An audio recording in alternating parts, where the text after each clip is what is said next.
አለም ብትን ሞክረው ይኸውልህ ተምሮ ባዶ የቀረው ድንግል ማርያምን ሳያውቅ ቀርቶ ነው። አንድም ተሹሞ የሚሻረው ነግዶ የሚከስረው ገበሬው ሁሉ ባዶ የቀረው ድንግል ማርያምን እየከዳ ነው። ገበሬ በምን ከዳት? ባል እየሻረ ነዋ። ነጋዴ በምን ከዳት? ጠንቋይ ቤት እየተንከባለለ ነዋ። አገር መሪው በምን ከዳት? ጉቦ እየበላ ነዋ። ሁሉንም ብንናገረው ችግር ነውና አንድም እንዲህ ይላል ምሳሌ እንዳልናገረው ጉዱ ከኔ ሆኖ ከሆዴ ያለ ጢስ ሊገለኝ አፍኖ ብዬ አልፍልሃለሁ። አንድም ሰውን የሚገለው መጋኛ ነው። ሃይማኖታችን የሚያስወቅሳት የቤቷ ሰዎች ናቸውና አንድም ጠጉር ያበጠራችሁት አገር የቀየራችሁት ያለ ድንግል ማርያም በየት አገኛችሁት? እውቀቱስ በየት ተገኘ? ትምህርቱስ በየት ተገኘ? ካባውስ በየት ተለበሰ? ጸናጽሉስ በየት ተያዘ?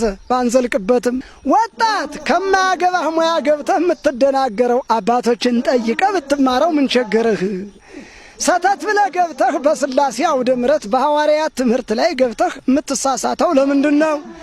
ምእመንነትን አይለቅልህ፣ አንተነትን አያሳውቅህ፣ ሊቅ አያሰኝህም፣ ደንቆሮ ማሰኘቱ አይቀርም። ለምን በለኝ ጉባኤ ሳይውሉ ከመንፈስ ቅዱስ ሳይደላደሉ የተማሩትን ሳይፈቱ በቅኔ ቤት ሳይፈተፍቱ ጉባኤ ላይ ቢተክቱ ድንቁርናቸውን ነው የሚያካፍሉ ይላልና አንድም ድንግል ማርያምን ለመጥራት የተጠነቀቀ አንደበት የነጻ ልቦና ያስፈልጋልና ሆድን ከስስት ልብን ከትዕቢት በሆድ ምን ይደርበት መጥኖ መብላት ነው፣ እንዳገኙ አለመክተት ነው። በልብሳ ጸጸት ነው፣ ሌላሳ ትዕቢትን ማራቅ ነው።